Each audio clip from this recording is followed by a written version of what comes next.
Friends, today we are exploring the graphs and planar graphs which form the fifth chapter of our course in discrete mathematics.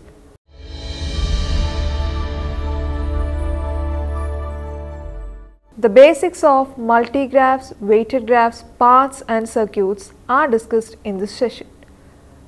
Two important types of graphs, namely the Eulerian and the Hamiltonian graphs, are introduced.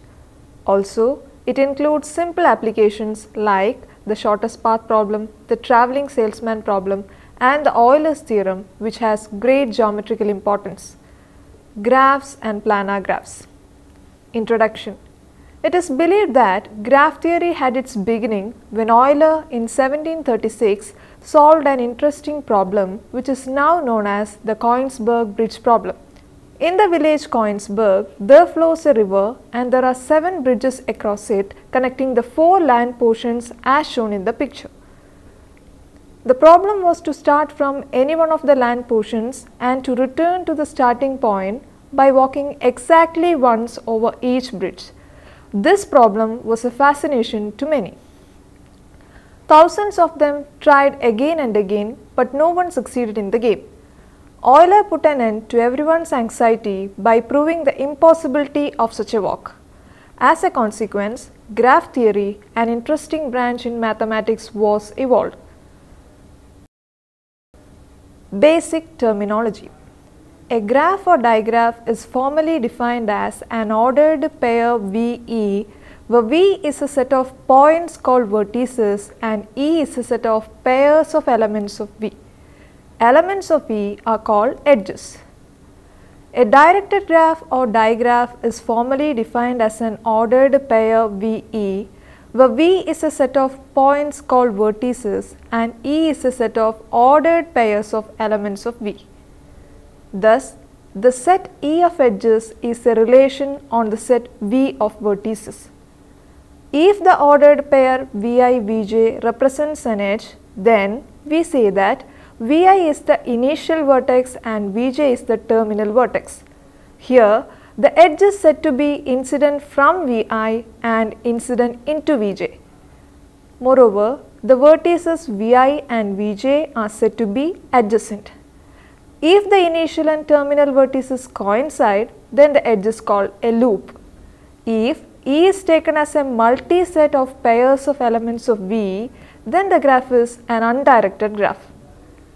If a pair is repeated in the multi-set, then the graph is said to have multiple edges. The concept of undirected graphs can be made clear by considering the different places and roads connecting them. The vertices are places and the edges are roads. It is possible to have more than one road connecting two given places. Similarly, when we consider a geographical map, the adjacent regions will be shaded by different colors. Such a map can be represented by a graph by marking the different regions as vertices and edges stand for the adjacency of the different regions. The schedule of games in a tournament also may be taken as an undirected graph. Here, the different players form the vertices and an edge signifies a game played between the two players representing the vertices. In the following undirected graph, the vertex set is V equals set of all elements V1, V2, V3, V4, V5 and the set of edges is E equals set of all ordered pairs V1, V2, V2, V5, V5, V5, V4, V5, V4, V5. There is a loop connecting the vertex V5 to itself and there are multiple edges between the vertices V4 and V5. Consider the following graph. It has a loop and multiple edges. In this graph, the edges are given names. The set of edges is E equals set of all elements E1, E2, E3, E4, E5, where E1 is the edge connecting the vertices V1 and V2.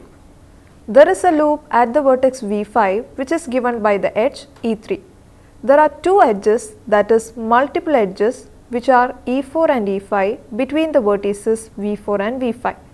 A graph having neither loops nor multiple edges is called a simple graph. For such a graph, the number of vertices adjacent to a vertex is called the degree of the vertex. From the definition, it is clear that the sum of degree of all the vertices will be twice the number of edges. In other words, the sum of degree of all the vertices is an even number. This is a useful observation in the theory of graphs. In a directed graph, as the edges can be observed from two different directions, the degree can be described in two types. They are the in degree, that is the number of edges incident into the vertex, and the out degree, that is the number of edges incident from the vertex. Sometimes weights or numerical values are assigned corresponding to the edges. For instance, in a graph representing places and the connecting roads, the distance between two places along a road may be seen as the weight of the corresponding edge. Such graphs are called weighted graphs. A simple graph in which any two vertices are adjacent is called a complete graph. A complete graph on n vertices is denoted by Kn. Suppose a graph is given with V as the vertex set and E as the edge set. When we consider a subset W of V, naturally we may restrict our attention to only those edges in E connecting the vertices in W. The resulting graph is called a subgraph of the given graph. A subgraph of a graph is called a spanning subgraph if it contains all the vertices of the graph. For a graph on n vertices, we can find a new graph on the same vertex set such that two vertices in the new graph are adjacent if and only if they are not adjacent in the given graph. In other words, the two graphs have the same set of vertices. The new graph, called the complement of the graph, contains only those edges in Kn that are not in the given graph. The complement of a graph G on n vertices with respect to the complete graph Kn is denoted by G, which equals Kn difference G. We can have the complement of a subgraph with respect to a graph also. Let G dash equals pair V dash E dash be a subgraph of a graph G equals pair VE. Another subgraph pair V double dash E double dash is called the complement of pair V dash E dash if E double dash equals E difference E dash and V double dash contains only those vertices with which the edges in E double dash are incident. A graph whose vertex set V is the union of two disjoint sets V1 and V2 such that any edge is a join of vertex in V1 and a vertex in V2 is called a bipartite graph. If the sets V1 and V2 have m and n vertices respectively, and if every vertex of V1 is joined to every vertex of V2, the graph is called a complete bipartite graph and it is denoted by Kmn. The following figure represents the complete bipartite graph K23. Paths and circuits. In a directed graph, a sequence set of all elements E1, E2, etc. En of edges with the terminal vertex of Ei and the initial vertex of Ei plus 1 coincide for 1 less than or equal to I less than or equal to n minus 1 is called a path. If none of the edges appear more than once, the path is said to be simple. If no vertex appears more than once, the path is said to be elementary. A path set of all elements E1, E2, etc. En in which the initial vertex of E1 and the terminal vertex of En coincide is called a circuit. A circuit in which none of the edges are repeating is called simple. If none of the vertices are repeating, the circuit is called elementary. We can as well describe the paths and circuits as sequences of vertices and edges. We have a theorem which states that in a graph with n vertices, if there is a path from vertex V1 to vertex V2, then there is a path of no more than n minus 1 edges from vertex V1 to vertex V2. Proof: suppose there is a path from V1 to V2. Let set of all elements V1 etc. Vi etc. V2 be the sequence of vertices that the path meets when it is traced from V1 to V2. If there are m edges in the path, there are m plus 1 vertices in the sequence. For m larger than n minus 1, there must be a vertex Vk that appears more than once in the sequence, that is, the sequence will be set of all elements V1 etc. Vi etc. Vk etc. Vk etc. V2. Deleting the edges in the path that leads Vk back to Vk, we have a path from V1 to V2 that has fewer edges than the original one. This argument can be repeated until we have a path that has n minus 1 or fewer edges. Note, the theorem says that the maximum length of an elementary path in a graph having n vertices is n minus 1. Shortest path in weighted graphs. A weighted graph can be considered as a triple G equals triple V E W, where V is the set of vertices, E is the set of edges, and W is a real valued function whose domain is E. If U and V are two vertices, then W of UV denotes the weight of the edge joining U and V. For two non-adjacent vertices A and B, the sum of weights of the edges in the path is called the length of the path, and it is denoted by L of AB. For any pair of vertices of the graph, the shortest path problem requires to find that path joining the given two vertices along which the length is the minimum. For instance, if a weighted graph represents many cities connected by roads and the weights as distances along these roads, then the problem asks one to find a path along which the distance is the least. Instead of distances, if the weights represent the expense for travel, then the problem asks one to find the path making the least expense. There are several algorithms available to determine the shortest path joining a given pair of vertices in a graph. The following algorithm is the one discovered by E.W. Dijkstra, which is used to find the shortest path from a vertex A to another vertex B in a directed or undirected graph G. Step 1. Start with L of A equals 0 and L of V equals infinity for all other vertices V. Step 2. For all vertices V which are adjacent to A in an undirected graph or which are incident from A in the directed graph, find the minimum of L of A plus W of AB. Let X be the vertex corresponding to this minimum. Then replace L of A with L of X equals L of A plus W of AX. Step 3. Now find the minimum of L of V for all vertices U in step 2 and L of X plus W of AU, where U is a vertex adjacent to X. Step 4. Continue the steps 2 and 3 till we reach the vertex B. Example.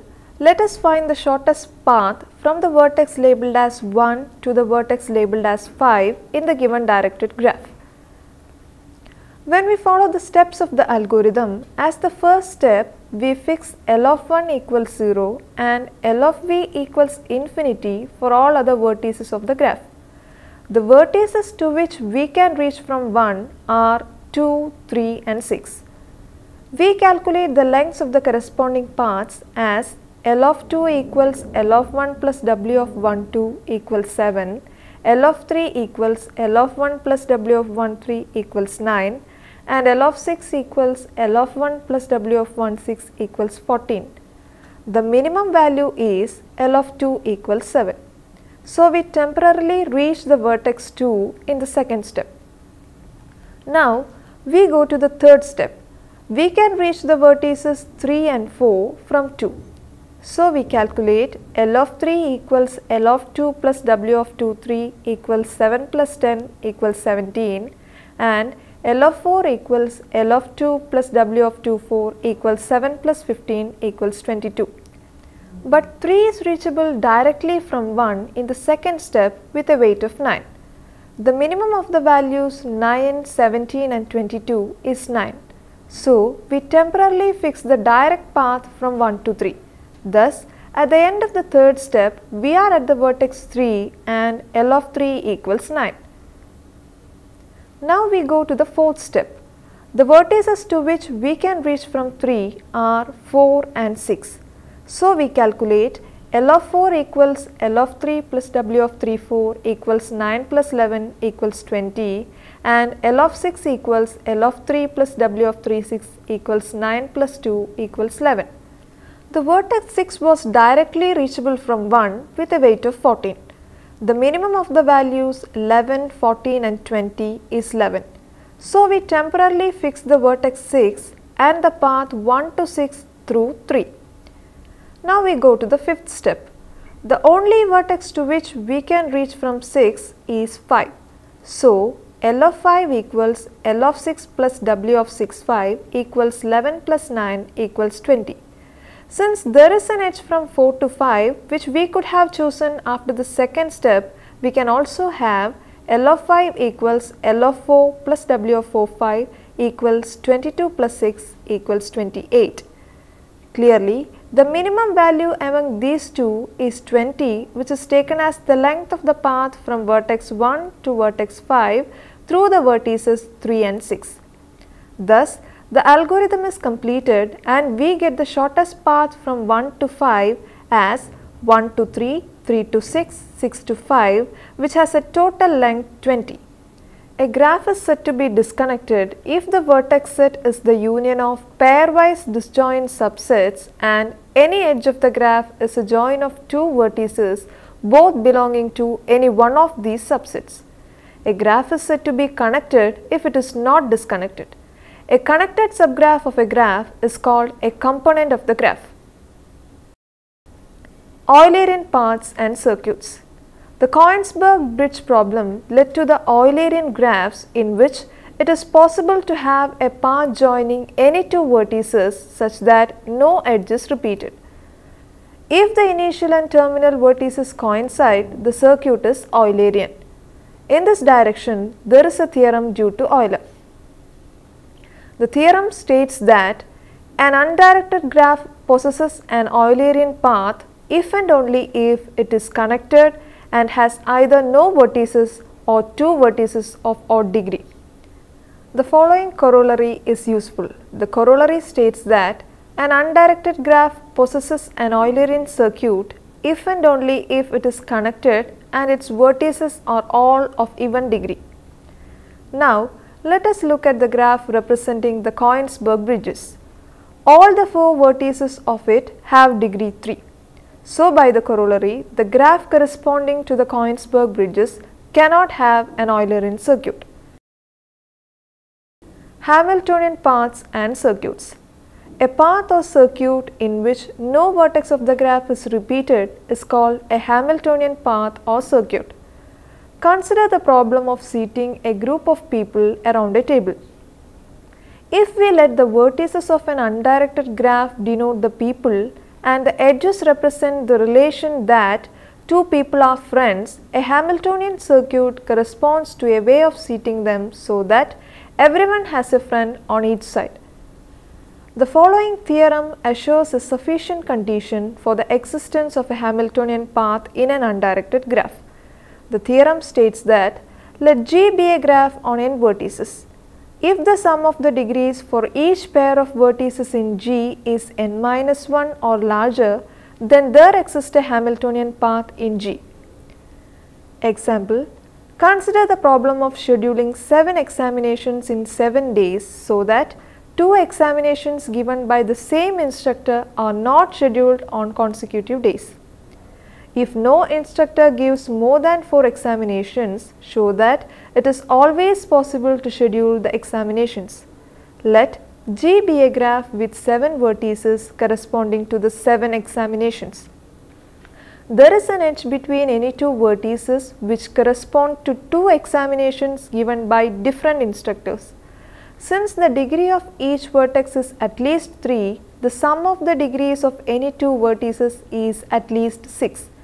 Consequently, G always contains a Hamiltonian path which corresponds to a suitable schedule for the 7 examinations. We have a theorem which states that any directed complete graph contains a Hamiltonian path. The proof of this theorem is trivial. As an illustration of it, consider the following example. Let us consider the problem of ranking players in a round-robin tennis tournament such that player A will be ranked higher than player B if A beats B or A beats a player who beats B, and so on. Since the outcomes of the matches can be represented as a directed complete graph, the existence of a Hamiltonian path in the graph means that it is always possible to rank the players. This ranking need not be unique. We introduce a problem similar to that of the shortest path problem. It is known as the travelling salesman problem. Let G equals triple VEW be a complete graph on n vertices where W is a function from E to the set of positive real numbers such that for any 3 vertices Vi, Vj, Vk in V, W of Vi Vj plus W of Vj Vk greater than or equal to W of Vi Vk. Here, W of Vi Vj stands for the weight of the corresponding edge. The problem asks for a Hamiltonian circuit of minimum length. Suppose a salesman has to visit many customers at different places and has to return to his place. Suppose there are roads connecting these places. The problem is to determine the shortest route which he must follow to visit all these customers such that no one is visited more than once. It is possible to find such a circuit. The method is similar to the one we followed in the shortest path problem. Planar graphs. This forms an important type of graphs. A graph is said to be planar if any pair of edges meet only at some vertex. In other words, there are no crossovers of edges in the graph at points other than vertices. In this context, we introduce the concept of an isomorphism between two graphs. Let G equals pair VE and G dash equals pair V dash E dash be two graphs. Let phi from V to V dash be a bijective function such that phi of Vi and phi of Vj are adjacent in G dash if and only if Vi and Vj are adjacent in G. Isomorphism permits a renaming of the vertices of one graph to get the other so that neither an existing edge is lost nor a new edge is created. Two isomorphic graphs need not look alike, but the adjacency of vertices will be preserved. This is shown in the figure. Planar graphs become useful in the design of electronic integrated circuits due to the following reasons. In an integrated circuit, there must not be any crossover of wires other than at terminals. Moreover, the number of vertices increases according to the complexity of the task to be performed. A planar graph divides the plane into non-overlapping regions or faces. The number of faces in the graph shown is 4. The first graph seems to divide the plane into 5 regions. But to get the actual number of regions, we consider its isomorphic graph having no edge crossing at non-vertex points. So it follows that the number of regions is only 4. Planar graphs have interesting geometrical properties also. The following theorem due to Euler is one of the most popular one in graph theory. The theorem states that in any connected planar graph, V minus E plus F equals 2, where E, F and V are respectively the number of edges, number of faces and number of vertices. The equation in the theorem is called the Euler's formula. A graph that does not satisfy the Euler's formula will be non-planar. Kuratowski's theorem gives a characterization for planar graphs.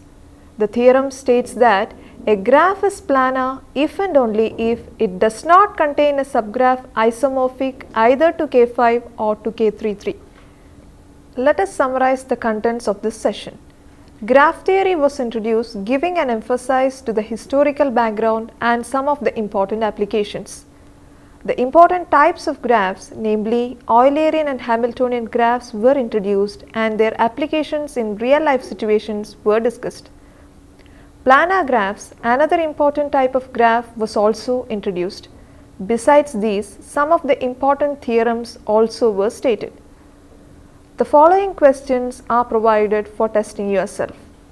First, prove that the sum of degree of vertices of a graph is always an even number. Next, draw two non-isomorphic graphs on 3 vertices. Next, draw K5 and mark an Eulerian path in it. Next, a graph is self-complementary if it is isomorphic to its complement. Give example of such a graph. Next, draw K23 as a planar graph. Verify the Euler's formula in it. The following books are suggested for further reading. Elements of Discrete Mathematics by C. L. Liu, Tata McGraw-Hill Publishing Company, 2nd edition. Introduction to Graph Theory by Robin J. Wilson, 4th edition, Addison Wellesley Longman Limited. Graph Theory with Applications by J. A. Bondi and U. S. R. Murthy, American Elsevier. Discrete and Combinatorial Mathematics, an Applied Introduction by Ralph P. Grimaldi, Pearson Education, 4th edition. Hope you have followed this session. We will continue our discussion with trees and cut sets in the next chapter. Till then, goodbye.